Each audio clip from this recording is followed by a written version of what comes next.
Today we're going to cover something a little different. If you've seen the other ones, I do bikes and but I fuddle around with everything. So like every average guy, I've got all kinds of projects. So today I was sitting, and it's about that time that I take a look and tune up my chainsaw. So does your chainsaw like spit dust like a 2-year-old in the mulch pile? Is the kitchen commander ordering you to go get some firewood so she can sit outside with an adult beverage, and you want to trade that in for a nookie cookie later? So you need to be able to get out there with your chainsaw. Is Grandpa Jimmy wanting you to come lemon buck a tree that's been down for a quarter of a century, and now he decides he wants to move it? If it is, then some of these tips, some of these tricks will help the task go easier. I live in the coastal area, so I get storms, and usually my saw, like every other hobbyist, sits on the shelf leaking bar oil and waiting for the time to just piss you off when it doesn't want to start. But over the years and through the barrages of cuss words, I've kind of developed a routine on how to keep my saw in tip-top shape. That way it functions when I need it, and it functions well. It'll cut. One of the there's a few things, but we'll go over a couple of the things that I personally think are key to keeping your chainsaw in top order. I'm not a professional tree feller. I've used chainsaws for a large portion of my life. I've been in the fire service since I was 15. We cut a lot of trees. One of the top things that you probably want to make sure of is that you are not, under any circumstances, if you can all help it, using a ethanol blended fuel.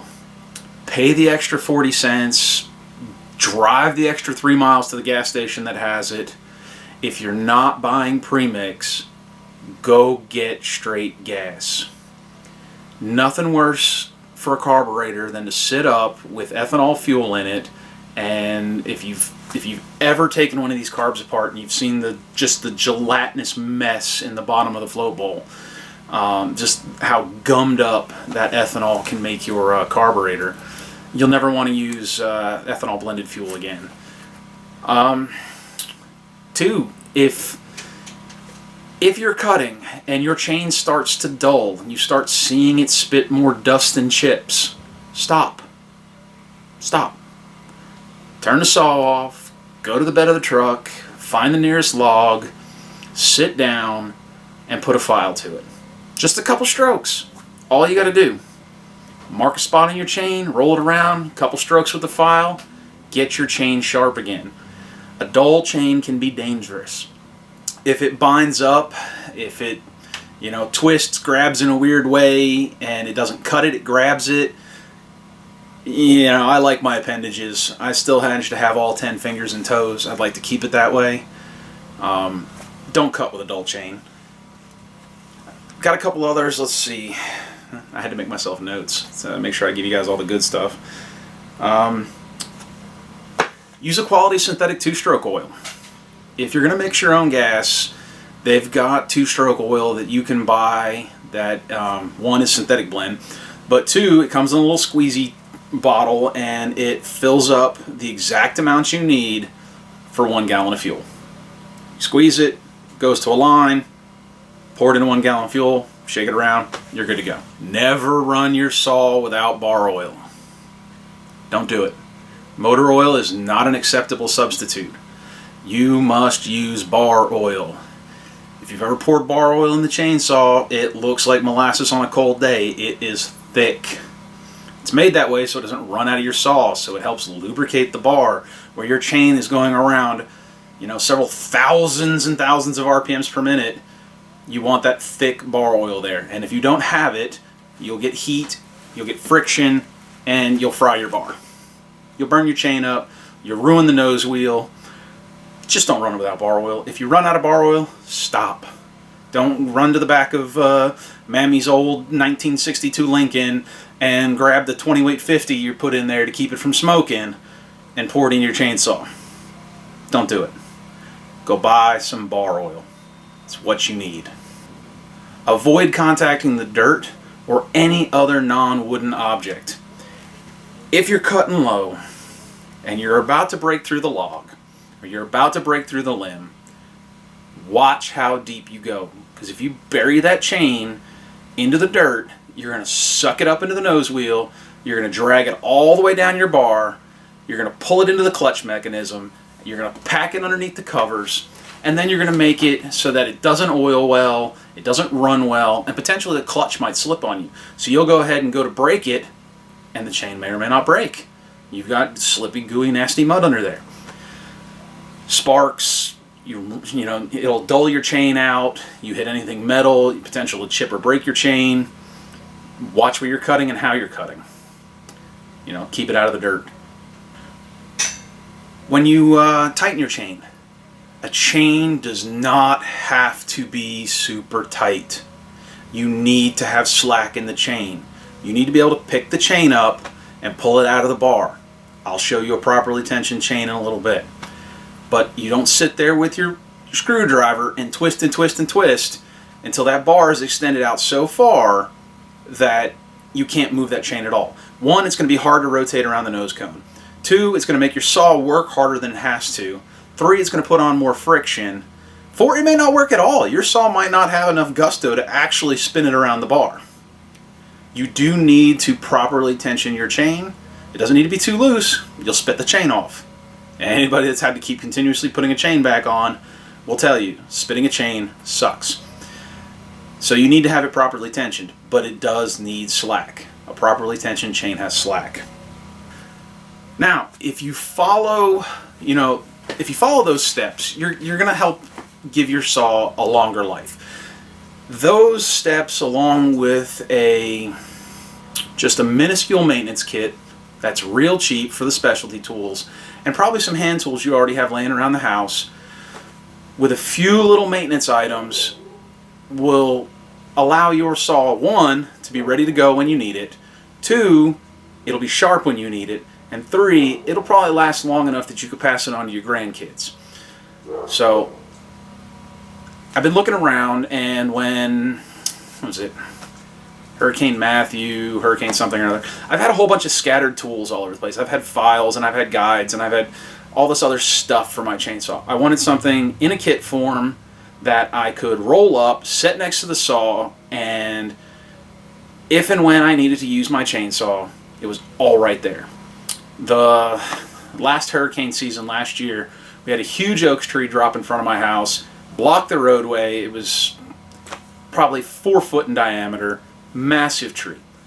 I worked my saw to death trying to get that out of the way, and then going along neighbor to neighbor to neighbor, helping clean up and do what we can. So I was piecemealing my kit as I was going along. I was like, oh, I need my file. Oh, I need my guide. Oh, where's my scrunch? This time I went to Tractor Supply, and for about $15 they have a kit that has 3 different round files, a file handle, a file guide, a flat file, and a depth gauge. So that way, if you need to smooth the rakers down, etc. It's all in a nice nylon little kit. I think it's, yep, right here.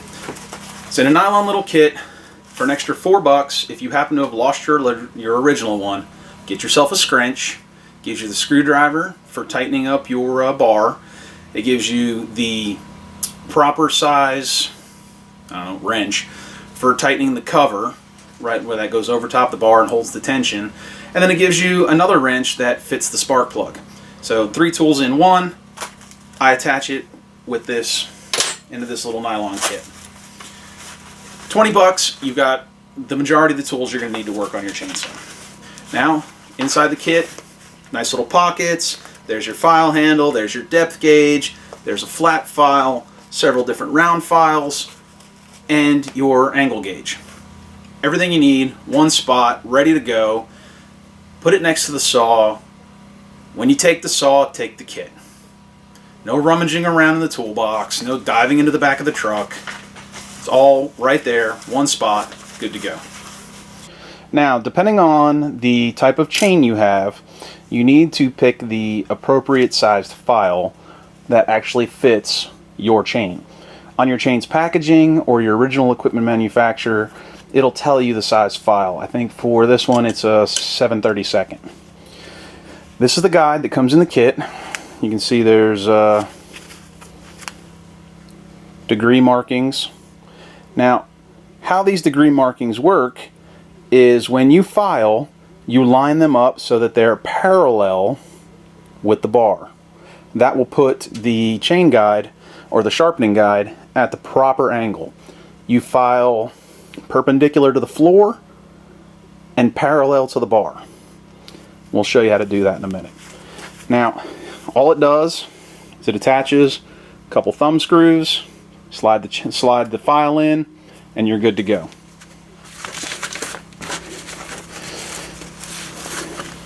To help keep your little meat hooks from getting all chewed up, got a nice little file handle. Goes right on the back side. Nifty little kit. Whenever I deal with a chainsaw, grippers, gloves, some sort. That way, when you move the chain to go to the next link, you are not chewing yourself up. When you move the chain, pull the chain. Don't push it. If you look at your chain, you see right here the teeth. They cut when they're moving in this direction. So if you take your hand and you push this way and you slip, you're going to be running into every single one of your sharp teeth, and we'll be calling you Stumpy. So take your chain, pull it this way as you move yourself around, as you move from link to link to link. That way if you slip, you might get scuffed up, you might hit one of the rakers, you might slice yourself a little bit, but you'll keep all your digits, hopefully. So, alright. The easiest way I've found to sharpen a chain without any extra specialty equipment is I leave it mounted to the bar and I just grab the bar in my vise. Saw a whole 10 yards. It's exactly the way it is, and it lets me easily roll my chain back and forth. Don't crush down in the vise. Just enough tension to keep the saw from jumping, bouncing around, moving on you. Super easy, lets you get every single link. You don't have to fight the chain rolling over on you or fight another link trying to catch on something. Leave it in the saw.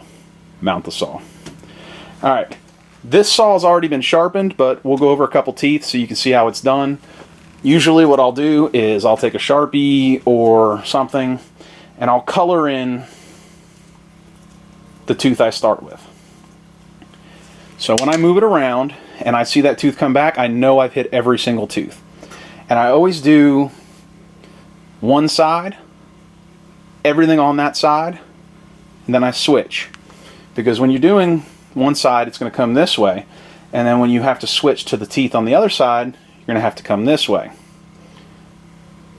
Don't this. Too much of a pain. Get your feet, get yourself set, come to this side, or this side, whichever one you want to start with. Find your angle, set it parallel to the bar, and work your links. When you've come back around to your mark, go to the other side. Work your links. When you've done that, you're done. Easy peasy. So this right here will actually glide on top. You see like that? As you set it in, you just drop it in your link and give it a push. Now this one is a 30-degree angle chain. So I've got an X of 30 degrees. When I am this way, coming from this side, this one lines up. Now when I switch it and I go from this direction, this one lines up. That way I've got 30 degrees either direction. And it's the same with 35, 25, 10. When you go left to right, depends on which one of these markings you're going to use. Alright, so you're going to come in and you're going to want to place the file right over the tooth and look at your mark so that you make sure you're running parallel to your bar, that your guide is flat and perpendicular to the floor. Apply a little bit of back pressure and glide the tooth. You just glide along. Now, the round shape gets right in there and it cuts the tooth. So when you've done that tooth, if you go to the immediate next tooth, you'll see it's going to want you to twist it. Don't do that. Skip that tooth. Go to the next one that lines up with the way you've been doing it and just run your file across. A few light strokes. Make sure you stay perpendicular and parallel. And you'll be able to see right there, you'll be able to see, you'll see where it gets shiny. The tooth will actually get shiny. Let's see. There we go. So you see right there how the tooth is shiny. Now also, you want to start, make sure that when you put this in this, that you're actually past this little point, because if you start here, you're not going anywhere. So drop it in, line it up, light strokes. I find it helps if I have a guide hand on the front to just kind of help me pick it up and drop it right back in. Then when you're done, go on to the next tooth. Now, when you've done every tooth on that side, you're going to want to switch sides. So you are filing like this, going this way.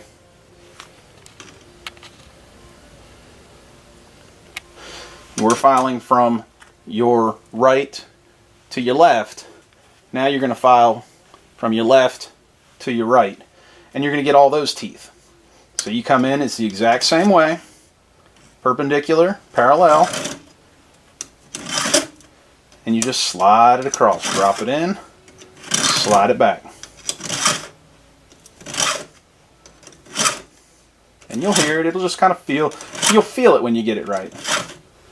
If it's your chain moves on you, put your brake in. If you think your chain's sliding around too much,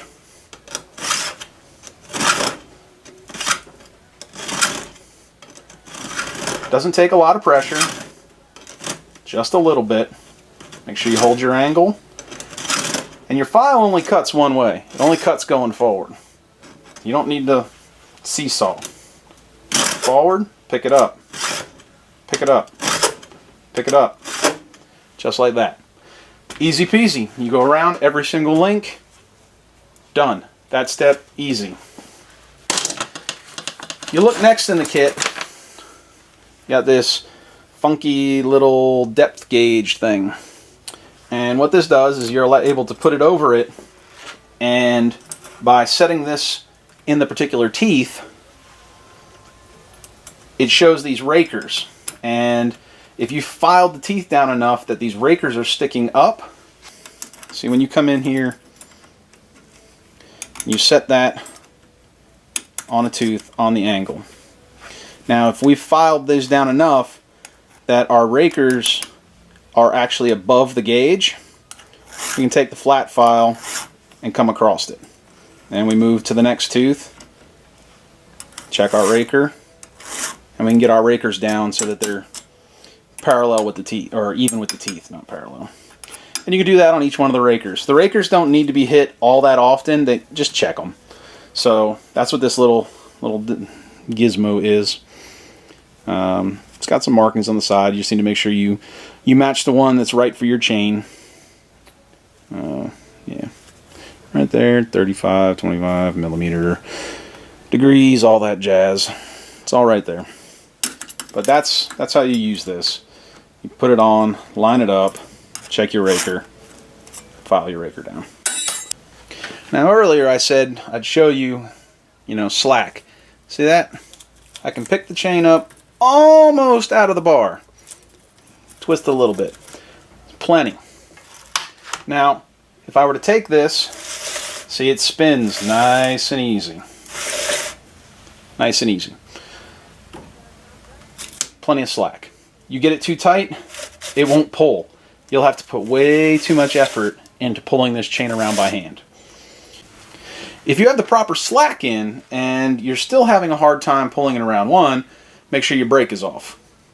That little click, click, make sure your brake's off, and then you can pull it. Two, there's a little wheel that runs around in here that guides the links as they go over. It looks like a little spiky wheel. If you happen to hit the dirt, you've happened to hit something, or you just haven't maintained your saw in a long time, that can get packed up and not want to spin. Take some WD-40, PB Blaster, whatever you want, brake cleaner, and then lubricate it. Clean it out, and then make sure you can spin it with your finger. You know, you'll be able to just kind of come in when the chain is off it, come in and spin that wheel. That way you make sure it's free. That way you can kind of move the chain back and forth. Now to actually do the chain tensioning, it's all right here under this cover on the Husqvarna. And it's pretty much standard on if you were to have a steel, Poulon, anything else like that. The cover has a couple bolts. There's usually a tensioning screw down here. And as you move that screw out, it pushes forward on the bar pushes forward on the chain, which tightens it on the sprocket in the back, right in here, and that gives you your tension. This is where your scrunch comes in. You got your funky little scrunch, and I think these are 13 millimeters, but scrunch fits perfect.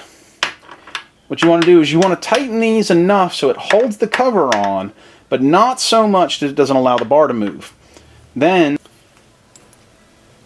take the flathead end of the wrench, put it in the adjusting screw, do the tightening until you get your proper tension, and then snug them up. Then double check your tension, make sure nothing moved while you were cranking down on these. Now the other end, because you've got the larger end and then the smaller end, as well as the flat end. The other end of your scrunch is for your spark plug, and these are two-stroke motors. They don't have separate oiling. They don't have filters. You've got fuel oil mix. You've got spark plug bang, and you've got exhaust. And if you have those three things, your saw should run. I always keep a couple extra spark plugs around. I know what spark plugs my saw takes, and I keep a few of them. That way, if my spark plug ever decides to die and I'm in the middle of, cutting a tree, in the middle of something where I absolutely desperately need my saw, then I can change the spark plug.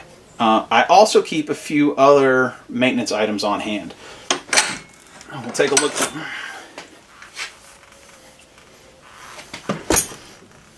Now, right here, fuel primer bulb. These do rot. They're really easy to change, but they rot. And when they rot, they suck in air. When they suck in air, your carburetor doesn't get fuel. Carburetor doesn't get fuel. The motor doesn't run. Easy peasy. I keep those on hand, and on this saw, that's about it. I keep a fuel primer, I keep a spark plug, and then I've got oil, and I keep a spare chain as well as my maintenance kit. Now, I've developed I was shown the way I always start this saw, and it almost always starts for me, is to make sure that you pull the choke out so that it pops up the emergency shutoff switch, because if you're right here, this will shut the saw off. But if it's down and you pull the choke out, it forces it up on this 455. Now this is a Husqvarna 455 Rancher. When you pull out the choke, it automatically puts it in the run position. There is no throttle lock, nothing like that. It does have a foot spot where you can insert your foot while you're pulling. I drop start. It may or may not be the most recommended method, but I usually drop start. This one has a compression release. If you want to use it, it's up top, so it makes pulling it easier. That way you don't rip your arm out of socket while you're trying to pull your chainsaw. And then I'll sit here and I'll pump this about 10, 11 times. You'll start to feel and see the fuel hit the primer bulb. Once it does that, you've got your choke out, your decompression down, your brake off. Now you can go ahead and pull the cord.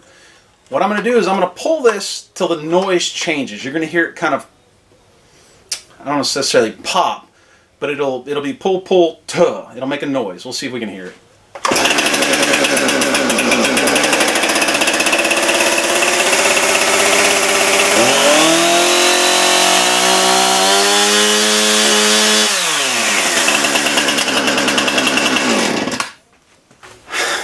I guess my saw wanted to make a fool out of me today.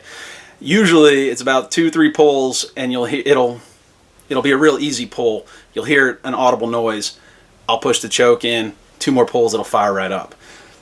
Today it started right up without ever taking it off choke. So if you have a chainsaw that's being a real pain in the butt, let it sit. You've probably flooded the cylinders. Cylinder. You've probably flooded it out. Let it sit for a little bit. Come back to it. Pull the choke out. Give it a good couple pulls. See if you hear a noise, like an audible puff, chug, something or another. Throw that choke back in. Give it another couple pulls. 99% of the time I've started steels. I've started huskies. Like I said, pull-ons. Everything that isn't some kind of funky hipster lithium-ion titanium plastic. My next grade, I ordered it off a plain catalog while I was coming in so I could mess with my feng shui animal sculptures. If it's a real chainsaw, give that a shot. That's about all there is to it right now. Keep it clean, take the side cover off, get all the schmutz, all the nastiness out from underneath the side cover behind the bar. Don't let it pack into the sprocket. Keep your clutch clean. Keep non-ethanol fuel in it. Use bar oil. File your chain once it starts to get dull. File it properly. Keep the proper angles on it. And your saw will give you a long life. Alright, there's your stuff for the day. Thanks.